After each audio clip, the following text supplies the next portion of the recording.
Olá! Ao que tudo indica, o governo federal conseguiu, com a medida provisória 671, chamada de MP do futebol, algo raro: a quase unanimidade dos presidentes de clubes de futebol. A principal crítica é contra as exigências incluídas no texto para que possam renegociar as dívidas dos clubes. O Brasil em Debate convidou para discutir esse assunto os deputados Arnaldo Jordi, do PPS do Pará, e Orlando Silva, do PCdoB de São Paulo. Eu sou Fabiana Mello e o Brasil em Debate é um programa da TV Câmara e da Rádio Câmara. Obrigada, deputados, pela presença aqui no estúdio. Gostaria de saber a opinião dos senhores sobre essa posição dos clubes, e que majoritariamente contrários a essas exigências para que possam renegociar as dívidas com o governo. Deputado Arnaldo Jordi. Olha, eu acho que nós já avançamos muito. O debate ocorrido aqui na Câmara durante 1 ano e meio, sob a relatoria do deputado Otávio Leite, e que proporcionou um debate, eu diria, estrutural sobre os problemas do futebol brasileiro, avançaram muito e agora a medida provisória enviada pelo governo, que tem algumas competências, por exemplo, nas questões tributárias, fiscais, essa matéria, por definição constitucional, é prerrogativa da iniciativa do governo. Então, me parece que a gente precisa combinar algumas coisas. Há uma dívida dos clubes, uma dívida líquida de mais de 500 milhões, num total de 3 ou 4 bilhões, no geral, que precisa ser renegociado, os clubes estão numa situação, mas nós precisamos aproveitar esta renegociação, digamos assim, da expressão catastrófica do modelo, que é a dívida fiscal, para também arrumar algumas coisas que são originárias ou que produzem essa crítica. O modelo de gestão do futebol brasileiro, me parece que há também uma quase outra unanimidade de que precisa ser revisto. Alguns sobre uns aspectos ou outros, mas precisa ser revisto. O futebol brasileiro é pentacampeão do mundo, é um país que mais exporta jogadores do chamado primeiro mundo do futebol e tem o 17º PIB do futebol mundial. É uma contradição brutal. Nós estamos aqui torcendo pelos nossos ídolos nos times dos outros, pelo menos uma grande parte. Isso é uma contradição. Segundo, algumas coisas já estão absolutamente superadas, démodé. O problema dos dirigentes, por exemplo, não só de clubes, mas principalmente das federações e das confederações. Precisa ser revisto, é um modelo que está arcaico, é quase um modelo vitalício. Então se propõe, isso é um consenso, de que haja um processo de renovação. Alguns clubes já praticam isso de moto próprio, mas é preciso que isso tenha um mínimo de regramento, porque é uma experiência que está sendo realizada em outras instituições de forma exitosa. A renovação, a transparência, a questão da proibição, um certo zelo na antecipação de receitas sem critério nenhum, que é uma outra prática muito recorrente. Não é à toa, por exemplo, que os grandes acontecimentos, não só do futebol, eu diria do desporto como um todo, são antecipados ou sucedidos por denúncias de escândalo, de irregularidade, de improbidades, inclusive. Uma outra medida saneadora nesse sentido é de que o dirigente que tenha sido condenado por alguma prática de improbidade, ele possa sofrer uma quarentena de inelegibilidade para a gestão do futebol. O futebol hoje mexe com a economia, ele precisa incorporar algumas experiências exitosas da gestão empresarial. E são esses elementos de modernidade que me parece que nós precisamos introduzir no regramento da gestão do futebol brasileiro. Eu acho que esse que é o desafio que está colocado. Eu acho que a medida provisória tem alguns excessos nisso, que são vistos como medidas intervencionistas, e eu acho que algumas delas são mesmo, não dá para abrigar, mas também nós precisamos acolher aquilo que venha a ser modernizador dessa gestão. Obrigada, deputado Jordi. Depois eu vou pedir para o senhor pontuar esses excessos, mas agora eu vou pedir a opinião do deputado Orlando Silva sobre essa questão da resistência dos clubes a aceitar essa proibição da reeleição, da recondução dos dirigentes dentro de uma medida provisória, dentro de uma legislação aprovada pelo governo. Veja, é um prazer falar contigo, com os ouvintes da Rádio Câmara, com os nossos telespectadores.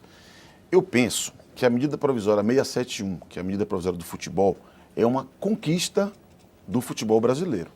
A presidenta Dilma mostrou sensibilidade para um problema grave do futebol, que é o elevadíssimo endividamento dos clubes. Uma dívida que chega perto de 4 bilhões de reais e que torna os clubes inadimplentes. E o que impede, inclusive, os clubes de receber, em alguns casos, patrocínios para manter a sua atividade. Pensando em enfrentar esse problema da dívida dos clubes, a presidenta Dilma baixou a medida provisória, em diálogo, inclusive, com parlamentares que construíram um projeto de lei que procurava enfrentar determinadas debilidades do futebol. Portanto, o futebol brasileiro deveria ser grato à presidenta por propor um refinanciamento dessa dívida. Principalmente no momento de ajuste fiscal. Primeira questão, esse refinanciamento pode ser aperfeiçoado. Do meu ponto de vista, é necessário que o refinanciamento seja sustentável. Não adianta criar um modelo que eu sei que daqui a 6 meses, daqui a 2 anos, os clubes não terão condição de seguir pagando. Então, é preciso que o governo entenda que o refinanciamento deve ser ajustado para que tenha um modelo sustentável. Eu, por exemplo, defendo, estou estudando juridicamente a viabilidade dessa medida, que seja estabelecido um percentual do faturamento dos clubes como parcela para pagamento dessa dívida. Porque aí, desse modo, você enquadra no orçamento do clube, determina um percentual da receita dele e dá sustentabilidade a esse refinanciamento. Ao mesmo tempo, a segunda parte da medida provisória, de um lado, é o refinanciamento da dívida, e do outro, é exigir dos clubes o chamado fair play financeiro, que é a mudança do modelo de gestão. Porque a dívida astronômica dos clubes, 4 bi, é a dívida fiscal. Há uma dívida que é muito maior do que essa, que é a dívida trabalhista. Mas tanto a dívida fiscal quanto a dívida trabalhista é fruto de má gestão. E é necessário, portanto, mudar o modelo de gestão dos clubes. E se o clube quer regras favoráveis para pagar a sua dívida, que eu defendo que elas existam, é razoável que o governo estabeleça parâmetros para uma gestão profissional. Temos que acabar com a gestão temerária dos clubes brasileiros. E é esse tema que gera um certo debate. Mas eu creio que tem que ter mais transparência, sim. Tem que ter um planejamento da gestão, tem que ter um limite. Você não pode ter um clube que você começa o ano e o seu orçamento já é deficitário. Antecipadamente, você sabe que não vai fechar a conta no final do ano. Isso não existe. Um governo não pode fazer isso. Uma família não pode fazer isso. E o futebol também não pode fazer isso. Portanto, é refinanciar a dívida, sim, de modo sustentável, creio eu, daí um ajuste necessário. E a segunda questão é tratar de mexer, mudar a gestão dos clubes para que ela seja eficiente, eficaz, transparente e não produza novas dívidas. Porque não dá para refinanciar essa e já abrir uma porta para a criação de novas dívidas. Portanto, os clubes, na minha opinião, eles devem calçar as sandálias da humildade, sentar na mesa, buscar o entendimento para enfrentar essa situação que é muito grave. Obrigada, deputado Orlando Silva.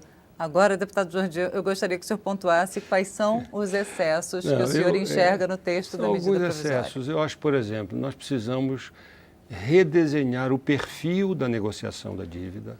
Eu acho que é uma realidade. O deputado Orlando tem razão nisso, é preciso ter um ajuste fiscal. Não sei se o governo tem tanta autoridade para recomendar isso para os clubes, porque um governo com 38 ministérios e todos os excessos que tem aí de gasto, 39, né? 39, pois é. É absurdamente exagerado, não é? Comparado a outros países e comparado a outros períodos presidenciais de outros partidos, inclusive do próprio partido do governo, majoritário do PT. Mas, enfim, eu acho que é preciso fazer esse ajuste. Não sei se, repito, se o governo tem muita autoridade para recomendar com tanta força isso. Mas essa questão do alongamento, como eu ia dizendo, eu acho que é preciso, talvez, ajustar um pouco mais a realidade. Porque tem clubes, a maioria por problema de gestão, mas tem clubes também que estão dando exemplos, né? Atlético do Paraná e outros que estão fazendo o dever de casa. Então, essas experiências todas precisam ser recolhidas.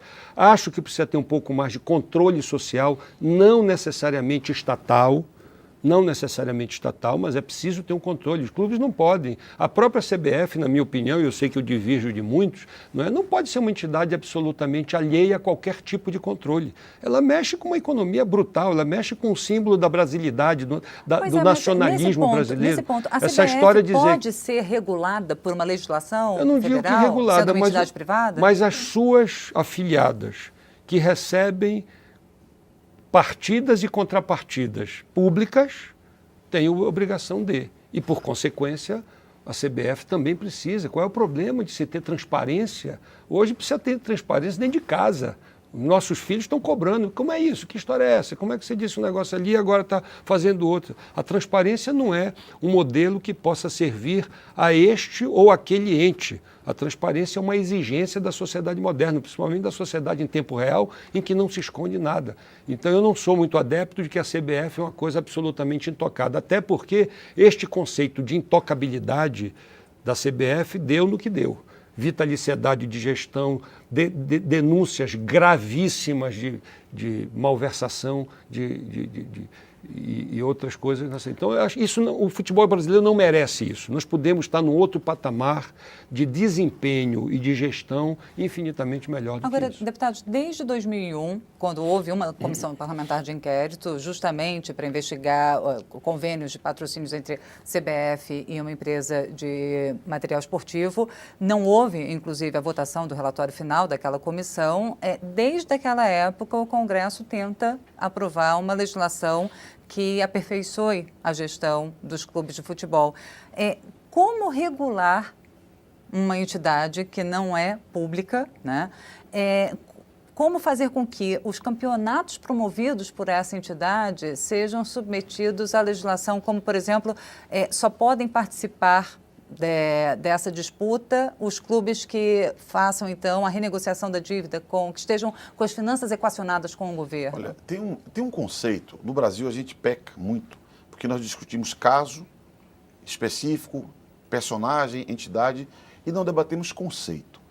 Tem um conceito que eu acredito que o futebol brasileiro precisa assumir, que é o conceito do futebol na sua dimensão cultural, social, esportiva, né, de prática social, que é o que todo mundo pratica no fim de semana, à noite, etc. Mas tem um outro conceito que é negócio. Futebol como negócio.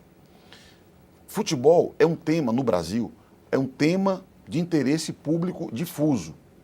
Por que pode ser feita uma regulação do futebol? Primeiro, porque é um tema de interesse público difuso. Cabe sim a ação de instituições do Estado. E segundo, porque tem uma dimensão econômica. Essa medida provisória tem uma semente de algo que eu defendo, que é difícil aprovar, eu sei, mas eu sempre defendi. Nunca consegui força suficiente para aprovar, que é a criação de uma espécie de agência reguladora do futebol. Lá está escrito a chamada autoridade do futebol. Por quê? Se você entende que há interesse público difuso e que tem uma dimensão de negócio, você pode regular a atividade econômica, sem intervir no funcionamento da instituição, como há regulação de inúmeras atividades econômicas no Brasil. É assim, vendo o futebol como negócio, que nós podemos ajudar a modernizar. Eu, por exemplo, fiz emenda à medida provisória, permitir o mesmo tratamento que tem as associações, os clubes tradicionalmente constituídos como associação, para sociedades empresariais. Porque há muito boas práticas no futebol de sociedades empresariais. Portanto, eu creio que dar essa dimensão econômica ao futebol é algo que é muito importante. Do meu ponto de vista, a MP erra quando, nos artigos 5º e 6º, estabelece uma atitude que praticamente obriga a criação de uma liga para organizar o futebol e é uma tentativa de atingir diretamente a CBF, o que eu considero casuísta isso. Porque uma coisa é regular uma atividade, outra coisa é fazer uma lei de encomenda para atingir uma determinada entidade. Eu não estou de acordo disso. Os clubes, as federações é que tem que se meter e discutir como é que moderniza a CBF. Não é o governo que tem que fazer. Por isso que eu defendo excluir sumariamente o artigo 5º e o artigo 6º. O que é diferente de exigir contrapartida dos clubes quando o governo oferece condições melhores para renegociar a dívida. Aí sim, o governo pode exigir, até porque tem clubes que honram seus compromissos. Foi falado do Atlético Paranaense. Você não pode tratar quem honra o compromisso do mesmo modo com quem não honra. Por isso que eu creio que tem que separar o joio do trigo da dimensão econômica, regular, não ser casuísta e reconhecer que, tendo tratamento tributário diferente, sim, pode-se exigir uma conduta diferente desses clubes. Certo, deputados. A gente continua essa discussão dentro de alguns instantes. Claro. O Brasil em Debate vai fazer um rápido intervalo e volta já. Não saia daí.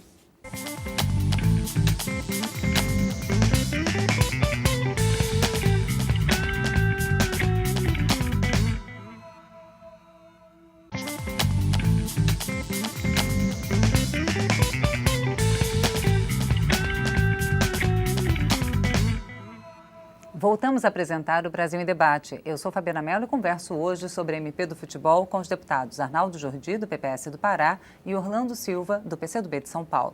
Bom, deputado Jordi, qual é a opinião do senhor sobre os pontos levantados pelo deputado Orlando Silva ao final do primeiro bloco, a questão de um controle externo sobre o futebol? Eu acho que não se pode ter uma intervenção estatal ou parecida com isso. Isso não tem mais cabimento no mundo, na organização do mundo moderno, a meu juízo. E nesse aspecto eu estou de acordo com esse excesso também que o deputado Orlando... Veja bem, a Federação dos Estados de São Paulo, do Estado de São Paulo, é uma entidade absolutamente privada, 100% privada, mas ela tem os seus mecanismos de controle social. Tem conselho deliberativo, tem conselho consultivo. Eu, por exemplo, a Assembleia Legislativa do meu estado tem um assento no conselho consultivo da Federação das Indústrias do Pará. Isso é política da entidade, de dar esclarecimento, de permitir, quer dizer, há algum tipo de controle social sobre aquilo. Pode não ser o ideal, pode ter problemas, e tem, mas há um tipo, nós não podemos ter uma entidade hoje que não tenha nenhum diálogo, tem uma importância estrutural na economia, na cultura, no imaginário, na mobilidade das pessoas, na paixão, e não deve satisfação a ninguém. Mas o senhor concorda com essa visão do deputado? Uma outra coisa. Aí, as entidades federadas, e aí nesse aspecto eu sou de acordo, tanto com o projeto da Câmara quanto que em doses diferenciadas abrigam isso, elas precisam ter responsabilidade fiscal e prestar contas de algumas coisas, porque elas têm uma relação direta com incentivos e subsídios, inclusive, governamental, não só do governo federal, de outros em cada estado. A outra coisa, esse modelo quase que vitalício dessas entidades que dão sustentação à CBF, por exemplo, as confederações, ou mesmo as federações nos estados, não é? Esse modelo precisa ser revisto. Eu vou dar um exemplo do Rio de Janeiro, não é? O Flamengo, o Botafogo, o Vasco e o Fluminense praticamente têm quase 100% de renda de público no campeonato. O Flamengo, que tem 35%, segundo as estatísticas dos especialistas, de público no futebol carioca, tem apenas 6 vezes mais votos na federação do que uma das 218 entidades que fazem parte da federação. Ou seja, os 4 maiores, que representam quase 100% de renda e de público, têm somados, cada um tem 6 votos, são 24 votos num total de 218.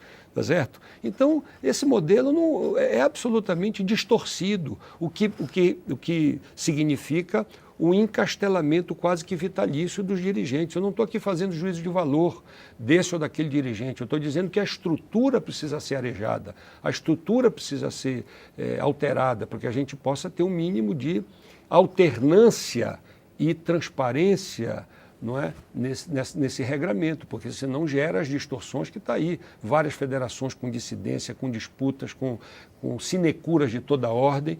Os exemplos estão aí quase que cotidianamente na imprensa. Então, nós precisamos realmente aproveitar este aspecto mais sensível do debate, que é o refinanciamento legítimo, não é? Legítimo, porque é feito para outros segmentos da economia, outros segmentos da vida econômica e do país. É preciso também fazer, é justo que se faça, que se discuta isso. Agora, não dá para discutir pontualmente apenas o refinanciamento. É preciso que a partir do refinanciamento a gente possa discutir outros aspectos dessa modernização do futebol brasileiro. Obrigada, deputado Arnaldo Jordi. Deputado Orlando Silva, dentro dessa discussão toda, o senhor acredita que cabe ao governo, ao Congresso, também interferir, digamos assim, discutir calendário de partidas, calendário de campeonatos e horário dos jogos? Porque uma coisa que se discute muito é o estabelecimento da transmissão dos jogos, do horário dos jogos, em função da conveniência da transmissão pelas emissoras de televisão. Olha, eu insisto, como é um tema de interesse público difuso, cabe sim ao governo e ao parlamento ter posição, ter regra. Esse caso de refinanciamento não é intervenção pura e simples do Estado, porque nenhum clube é obrigado a aderir ao refinanciamento. O Corinthians tem a sua dívida fiscal equacionada.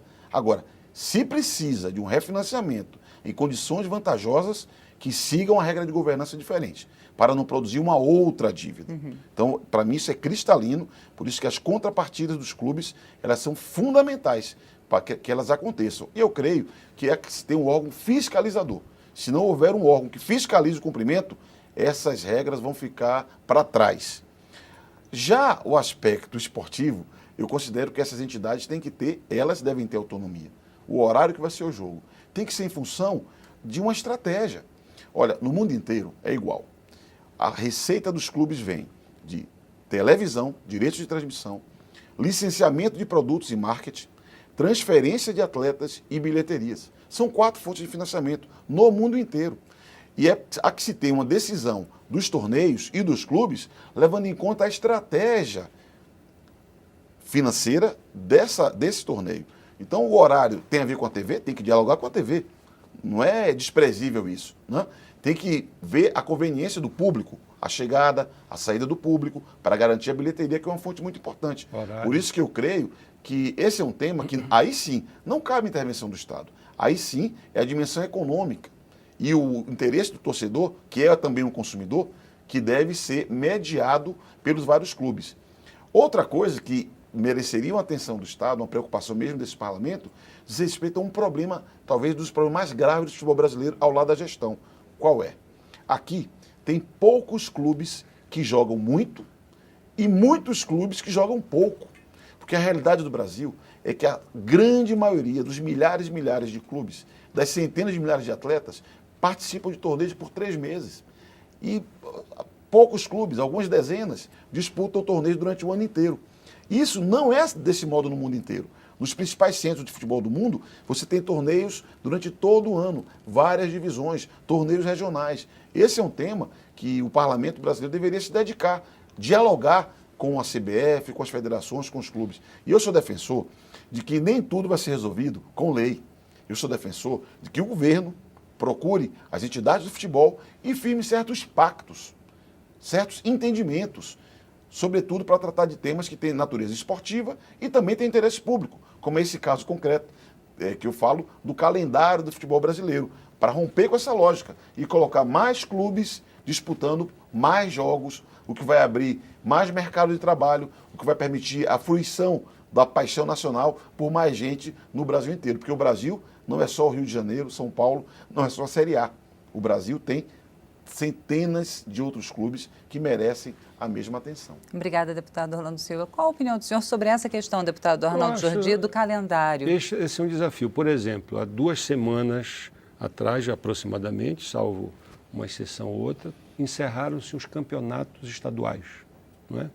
3 meses de atividade para um profissional que está ali com a sua vida dedicada, o seu salário, a sua família, a sua perspectiva. Aqueles clubes que não estão incluídos em outros calendários nacionais, Copa do Brasil, Campeonato Brasileiro, Sul-Americano, outros campeonatos, estão fora. Esse, como disse o deputado Orlando, é a grande maioria dos jogadores. E jogadores, inclusive, que estão num processo de ascendência, de afirmação, de construção da sua carreira profissional. Esses jogadores estão demitidos. Uma grande parte vão passar 8 meses a 9 meses sem jogar. Não é? Os clubes não têm condição de sustentar esses jogadores. Os clubes não foram alcançados por outras competições. Então é um drama realmente, é um prejuízo deliberado. Isso é o anúncio da tragédia prevista.